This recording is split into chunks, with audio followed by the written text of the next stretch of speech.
But is a place. There's the Nkuhuma Pride. Sorry, Taylor. Our luck is not finished yet. Yes, there's the Nkuhuma Pride all lying in the grass. Hello, Nkuhuma Pride. I'm not even joking. There's the whole Nkuhuma Pride spread out with 2 of the Birmingham males. So much fun. What are the chances that these guys would be all here? Now, I'm just going to get around so we can position ourselves slightly better with the sun being where it is, but they are literally just spread all over the place. 4 females on one side, 1 female lying closer towards the Birminghams, the female with the bad back, and then the 2 Birmingham boys. Now, it looks like Mfumo and Tinyo that we've got with us, so there they are. And then the rest of the Nkuhuma Pride spread like a carpet across this open clearing. So isn't this wonderful? Who would have thought we would have found this lot lying out here? And they seem as though they've not really fed too much, although the one Birmingham's got a bit of a full belly, so maybe he's had something. But the rest of the Pride looks fairly thin and as though they haven't eaten too much. But it can probably hear from my cap how the wind is absolutely howling, so I'm surprised that they're all lying right out in the open, but there they're all stretched out all the way along to that side. So there's the 4 females on that side, which is the bulk of them. The injured female is the one that's closest to us. She's there. Oh, that's the injured female. You can just see a little bit of that injury on the side there, unfortunately, but not looking too bad. Otherwise, the rest of her body condition is fairly good, so she's at least looking still quite healthy. It's not like she's emaciated or skinny in any way, so she's looking okay. The rest of them, well, they look fairly sedate and as though they're all going to sleep, and it must be quite difficult for this Pride at the moment in terms of finding food. So in terms of finding food for this many lions, especially with these sub-adults growing the size that they are, it must be quite tough to feed all of these mouths these days. So it means that these guys are going to be looking for buffalo a lot, but not finding it. So they're going to have to be relying on small things like impalas and kudu and nyala and those kind of things just to sustain themselves until buffalo do arrive back in this area.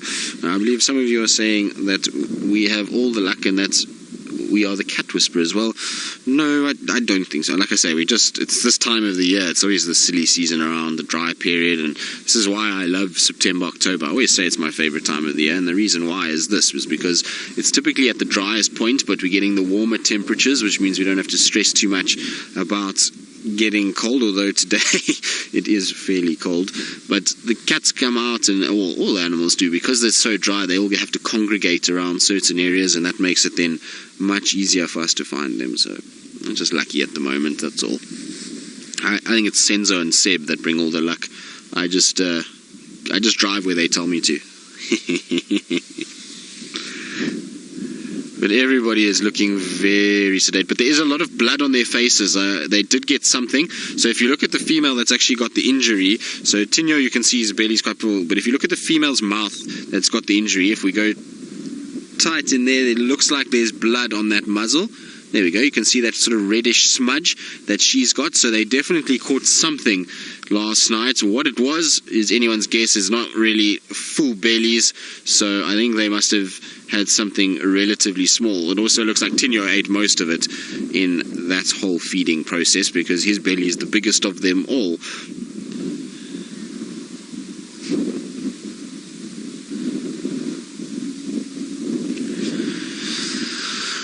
Mr. P and lots of others want to know what I think and how she got injured. Addressed this the other day. I'm not sure. She went into the Kruger Park and have no idea. And one of my friends that is here at the moment, he's a vet, and we were chatting about it last night as to what the wound could have been caused by.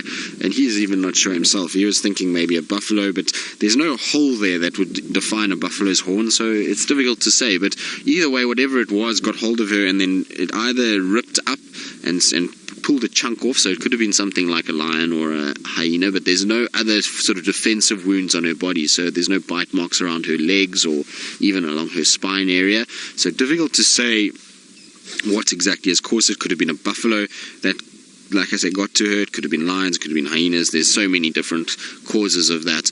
But she'll be alright. Like I said, it looks really bad, and it looks pretty gross and as though she's going to have a tough time of it. But you will be surprised just how resilient wild animals are and how they're able to survive with this. In fact, a friend of mine that is the vet was telling me last night about a wild dog that they treated that had lost pretty much its entire right-hand side of its face, so there was no skin, there was no ear or anything. And he said within 3 months, if you looked at that that wild dog, you would be completely shocked as to how well it recovered. The skin all grew back and the dog itself was fine. Other than the lost eye, it was actually okay. So I think she'll be alright. It's really dried up quite a bit, which is a good thing. As soon as we start to see that drying effect like that, it means that the healing process is just starting to happen, and I'm pretty sure she'll be okay. But I don't know if you can hear that, just how hard this wind is blowing today. It is not that pleasant at all. The wind is really howling through this area. I wonder if this is where the Nkuhuma Pride is going to spend the day. I would imagine them not to have been so out in the open with the wind, but maybe given the fact that they're all in an absolutely flat position, they're kind of underneath the wind, so to speak, and so maybe it's a lot better where they are. And if there does get a little bit of sun, which I don't think we're going to get too much of, it seems the front is starting to arrive now, there's clouds that are coming, then they will at least enjoy a bit of warm sun on them. So I reckon this is where we'll find the Nkuhuma Pride this afternoon. It's still sleeping in this area, and won't it be wonderful to come and spend some time with them this evening and hope that they all start to roar, because if the two boys are here, they might roar and that might trigger everybody else roaring. I don't know, have we ever had the little sub-adults roaring? Certainly not since I've been here have I even heard them make a peep, so it would be nice to see if the boys would bring out the roars in our little sub-adults and see if they can actually make a bit of noise. Right, our Nkuhuma Pride and Birmingham are as sleepy could be, but we will spend some time with them. I'm thinking maybe if it starts to warm up, they might pop their heads up, but I believe Brent is out in full force and has found lions of his own to complete a lion trifecta. Well, good luck on your endeavours, Brent. I hope you find those black rhinos. I believe they're pretty epic that side, so hopefully Brent will find them. I'm sure he'll have some luck at some stage, and it has been a lion morning. I believe the Styx Pride has just been found as well on Chitwa, so theoretically we have 2 lion prides here on Djuma as well that we can access, which is fantastic news. So I believe they're sleeping in a horrible place though, so we'll just spend more time with our Nkuhumas. They seem to be a little bit up and down. There are some impalas in the distance, not that they are really interested in the impalas at all. It seems like they must have gotten something last night, because there's blood all over all of them, and they've all kind of seemed to have had a good feed. You can see where that female is watching now is where the impalas are. They're right in the distance, so up in that area is where the impalas are walking around. You can just see them there. But an impala for a pride like this is really just not enough to sustain them. They need to hunt things like zebra, wildebeest, at least, for them to be able to sustain so many miles. And particularly with the 2 boys that are here, the 2 males make it a bit of a problem, because they eat so much that it makes life quite difficult. But as you can hear, the wind is still howling away. It's not exactly died down very much at all. It's still kind of gusting and blowing and really kind of giving us a hard time. It's quite actually difficult to see because of all the dust in the air. OD farming, you're wondering how many males are in the Birmingham Boy Coalition. There are 4 of them. There used to be 5 in the beginning. Unfortunately, one of them was killed by a buffalo horn to the chest, which punctured a lung and caused him to have difficulty breathing, and that left just the 4 of them. So there's Tinyo, which is the one on the left there, and Mfumo on the right, and then we've got Nena and Nsuku are the other 2. Now, these 2 that you see here love to spend time around the Nkuhuma Pride. We see them regularly with the Nkuhuma Pride. Nena and Nsuku tend to bounce around. Nsuku seems to favour the Styx Pride more than anything else. You see him a lot with the Styx Pride, and Nena just bounces around. He just goes where there's food, and if there's a carcass somewhere, he's generally in that general vicinity. But interestingly enough, while we were sitting here and kind of just looking, we came around the back end just to see what this wound on this female looked like, because a lot of you are obviously concerned about it, and while it does look nasty, it will heal up, but it's just such a weird wound, and I can't work out what exactly has happened. If you have a look down the sort of bottom part of that wound, there's a scrape that comes up towards the wound, and then it looks like it's split open. So I wonder if she maybe wasn't, we were just discussing it now with the other guides, if maybe she fell out of a tree and that's what's caused this. A branch has caught her and just scraped up, because if Senzo, you just go down a little bit for me, so down underneath the wound, there you go, you see where the scrape starts, and that scrape then goes right up and then it almost splits open from there. So I mean, it could be a horn, but for a horn to get to the top of her back and then go that way would be quite difficult. So I would imagine it must have been maybe a tree that she fell out of. I don't know. It's an interesting wound nonetheless, and you can see there's a few flies there, which is okay. Maggots are not the worst thing. Maggots help to keep the wound clean, and it's also starting to dry up a bit and starting to stitch together, so she'll be okay. She's going to just be a little sore for a while, but she will be all right, and as long as she can keep feeding, she's going to be okay.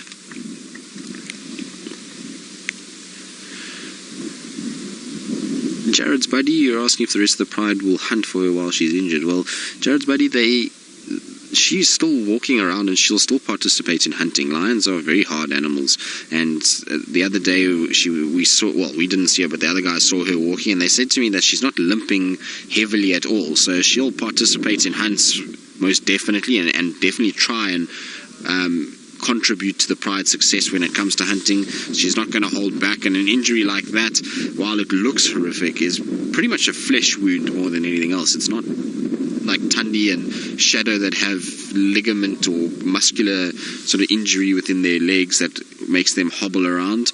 This lioness, while it is sore, is still able to function completely as a hunting lioness, and she will still contribute to the pride. So it's just that it's going to be a little bit sore for a while, and she's going to probably not have as much range of movement, but as soon as she gets a bit of adrenaline kicking through her veins, she'll be able to hunt and contribute. So it's not that the pride was going to look after her, and in any case, if it was really bad that she was battling to walk, often the pride tries to to slow down a little bit, but eventually they lose patience, and because the hunger for them gets overpowering, they then leave that lioness behind, or lion behind, depending if it's male or a female, and they carry on, and that lion's then got to fend for itself. So sometimes if the injuries are really bad, then the pride will just abandon them and leave them to do it themselves.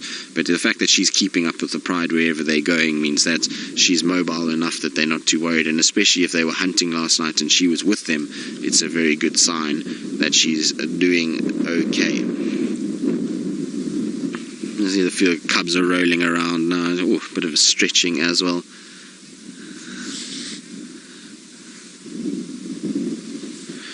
Robin, you're asking if she'll get medical treatment. No, she won't. The reason why is because it's a natural injury that's occurred.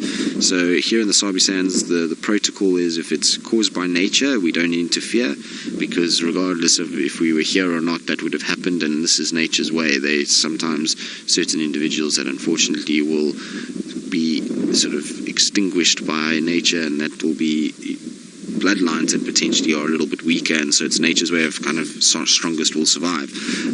If it was caused by people, so if there was some sort of injury by a human, then yes, we would medically treat it, but that injury there is natural from what we know. Obviously that it happened inside the Kruger Park, but where it would have happened is way away from any of the public roads or anything like that, so the chances of a car hitting her or something like that is pretty much zero. Like I say, where she was is in the middle of a block that there is no access for tourism at all. It's just a wilderness area of the Kruger Park, and so she couldn't have really gotten it from people. I would imagine it's more from a situation that she, like I say, a natural thing, maybe either falling out of a tree or a buffalo or some sort of wild animal that's got hold of her, which is not going to be great. Now, I believe that our lions, while they are very sedate and stationary and sleepy, bar a couple of the cubs that are grooming themselves, Brent's lions, on the other hand, are mobile and moving, so let's see what they're going to get up. Why would I want to do a black-backed jackal call? In fact, it's so long since I've seen a black-backed jackal call, I can't even remember how they sound. I remember Steph for a time had the black-backed jackal call as his ringtone on his cell phone. Every 5 minutes you used to hear this jackal calling in camp, and it was quite some... used to get people every now and then. But our back to our Nkuhuma Pride, it's quite interesting just to see how they're all kind of clustering together. I think they're all getting a little cold, particularly the cubs. They've all started moving towards the females, and now it's just one big carpet of lions all together. The youngest female with her cubs is here, so she is around, but she doesn't have the cubs obviously nowhere to be seen. So I don't know if she's moved them or if they're still back where we saw them the other day near Mvubu Road, but it seems as though she's been with the Pride and has moved around. But she seems to be sporting a little injury on her ear, which is obviously fighting around a carcass. That is exactly what we see from lions when they are on smallish carcasses with such a number of mouths to feed. So you'll have a situation where they slap at each other with claws and bite, and then you get these little injuries around the ears and head area.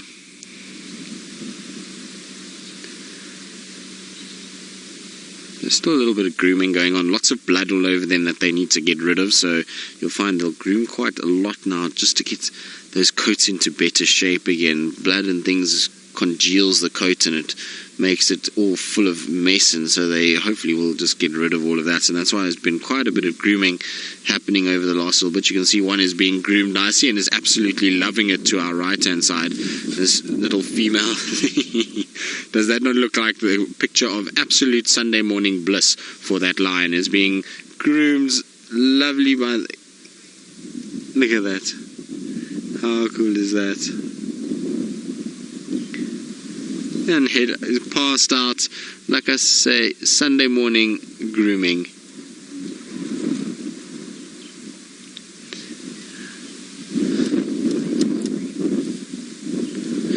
Campy, you're asking if lions are afraid of any animals. Well, yes, they're afraid of other lions. Young lions by themselves, or even females by themselves, will be quite nervous of clans of hyenas. Elephants also will chase lions all the time, so they get chased a lot by them. So there's quite a few animals that lions are a bit nervous of. Even, things like rhinos as well. You'll have a situation where they will back away and get off that area. So they are nervous of those bigger animals and will very seldom take them on. But other than that, that's about it. They're certainly not scared of any of the antelope species, and things like leopard and wild dog and cheetah are no worry for them. So it's just other lions, hyenas, and the really big mega herbivores that we get out here in this area. But just other lions is enough to keep them busy and to keep them working. It's tough when you've got other lions around. It makes life quite difficult. You can see one female is just moving off, so she's going to go rub up on Amber Eyes, which is going to be interesting to see how Amber Eyes reacts. So she's been alright, so that's okay.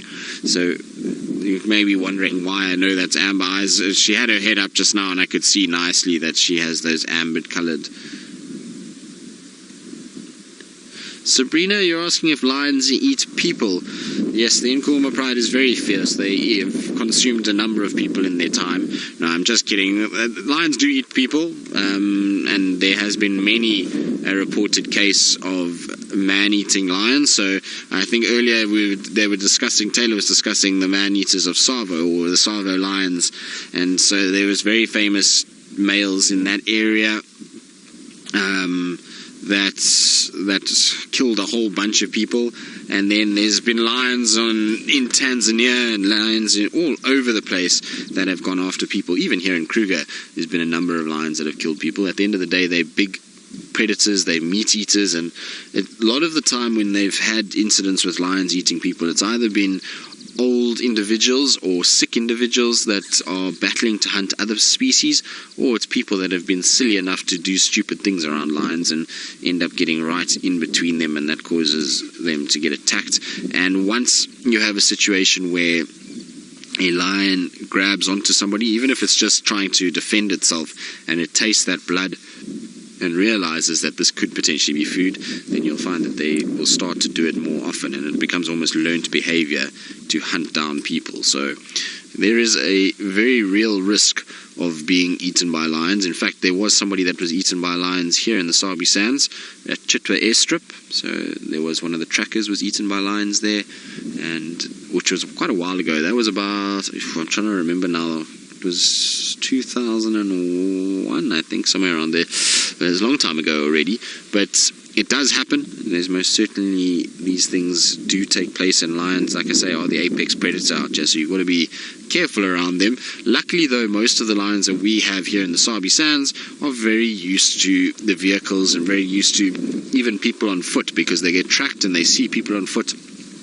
from a young age, but those people don't chase them, hurt them, don't get so close as to be able to become food, and they're not taught to hunt them by their moms. So most of our lions here are a little bit more relaxed than some other areas. You find a lot of the time where there's conflict with lions is generally where people are very aggressive to them and hunt them or try and kill them, or it's a situation where they've taken over vast tracts of land and they've left the lions with very little and nowhere to go and hunt, and so the lions are running out of food items, and then they start coming into places where they'll start killing people. So, but the bottom line is, yes, they do eat people if they can get hold of them, because at the end of the day, they're a predator and we are meat, and so they don't differentiate between us or an antelope in terms of once they've got us in between their paws. We're essentially the same thing as meat and bone.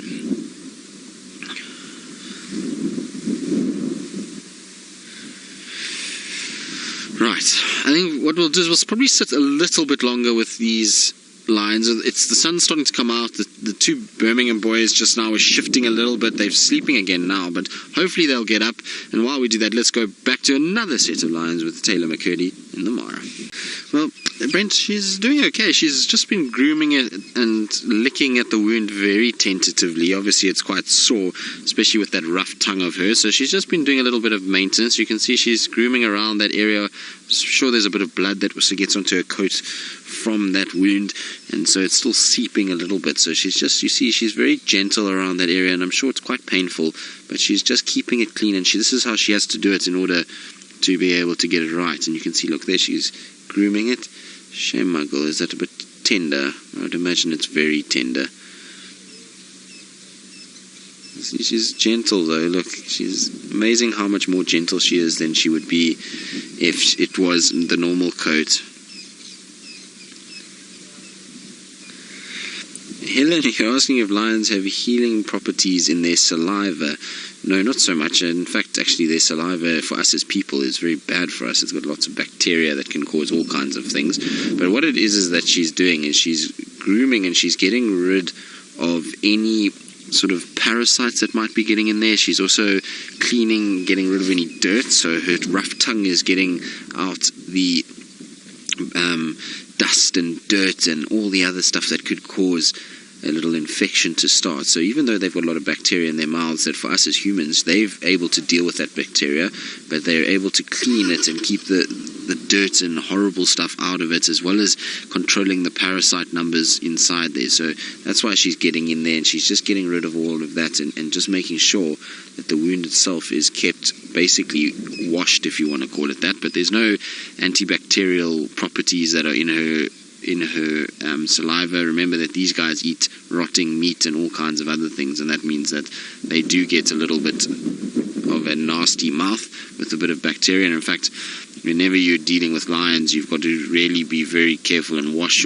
your hands and make sure you disinfect quite a bit, because there's all kinds of nasty things that live on lions in the wild, and well, their immune systems are just able to deal with it. So the grooming is just all, like I say, to keep the wound clean of dust and dirt and to make sure an infection doesn't start via that route. But Mfumo is probably my favorite part of this whole sighting right now. He's lying like the boss. That's how you lie when you are the boss of what's going on. Look at him. He's got a paw on the belly or on the chest. Legs are wide open. And he's just really taking it very easy. So he's a happy, happy cat at the moment. But what is amazing is just to look at the size of his muzzle and his face in comparison to the lionesses. So the lionesses have these kind of, they're not small animals by any stretch of the imagination, but these boys dwarf them in terms of the size of their head and face and the size of their legs. They've got these massive paws. I mean, look at the size of that paw. Imagine being hit by that. That's almost like the size of a dinner plate that you're dealing with. So not something you would want to be on the receiving end of, but very funny when he's sitting like this. And look at his back legs. He's kicking. He's busy running. He was moving his back legs. There we go.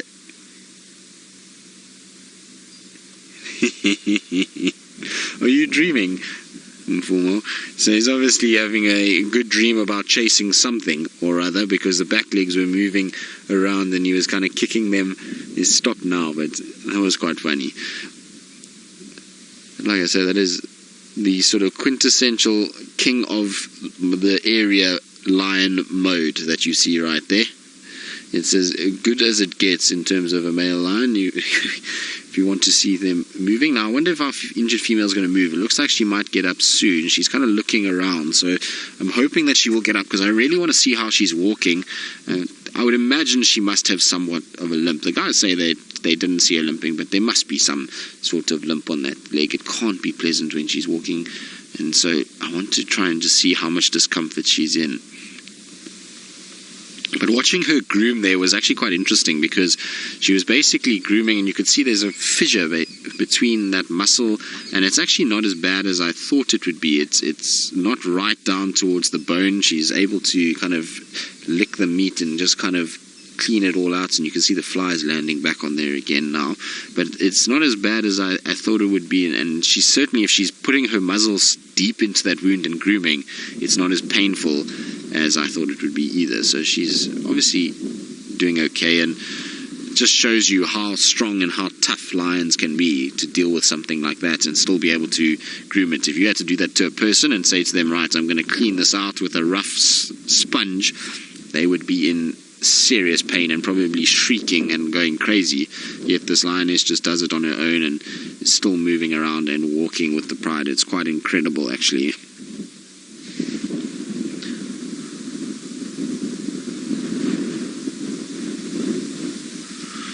Jared's buddy, you're asking about plants that have an antiseptic or numbing effect. There are one or two, not that the lions would ever use it, just so in relation to what we're seeing now, there are some.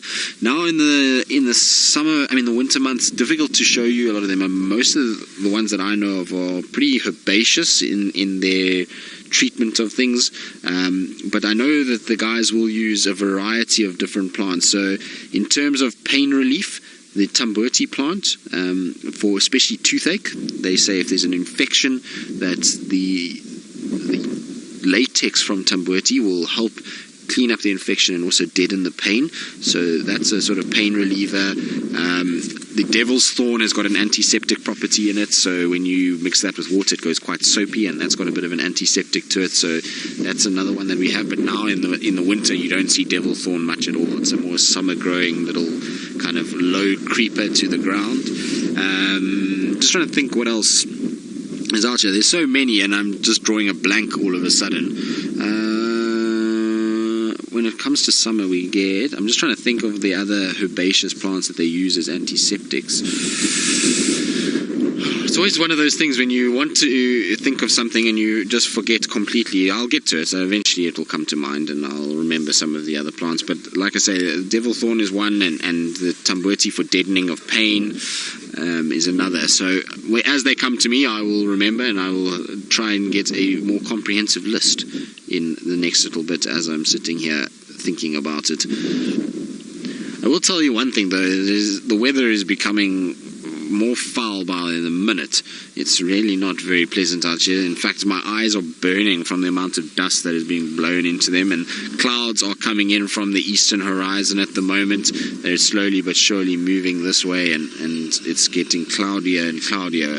Now, I did say that we were supposed to get a bit of rain this afternoon, but I'm not sure if we will. The clouds don't quite look like rain clouds. They're more kind of wispy clouds at the moment, but it's amazing to see how they've come, because when we started this morning, the sunrise came up and we didn't have any sign of clouds anywhere here. There was no clouds. It was a completely clear sky.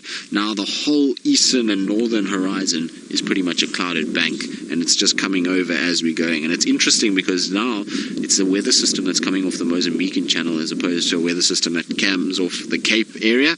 Generally, when we get our cold fronts, they come from the Cape Town side, which would be from the southwest, but at the moment this is coming from the northeast, so this is coming off the Madagascar channel and from Mozambique in that area. But our female's now stayed still. I was hoping she was going to move, but she's still down and still resting.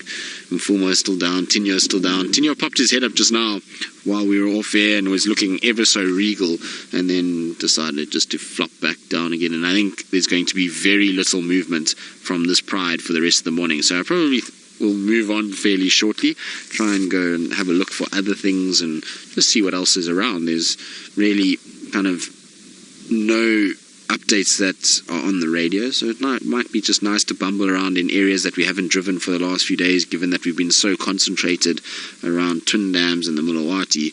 It will be nice just to go and check around and see what else is happening and see if there's anything interesting out on some of the other roads in Djuma. Maybe Hyena Den would actually be a nice place to go and stop in, so we'll probably go and head in that general direction to finish up our morning.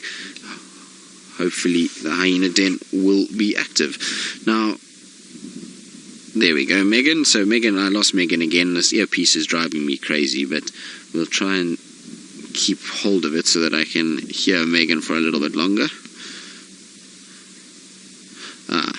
There we go. So, like I say, we'll go and check out the Hyena Den, leave our lions to their sleepy selves as they kind of enjoy this cooler morning and cooler weather that we're having. And I believe Brent Leo Smith, who is roaming the plains of East Africa, has found one of the fastest antelope that traverses those said plains.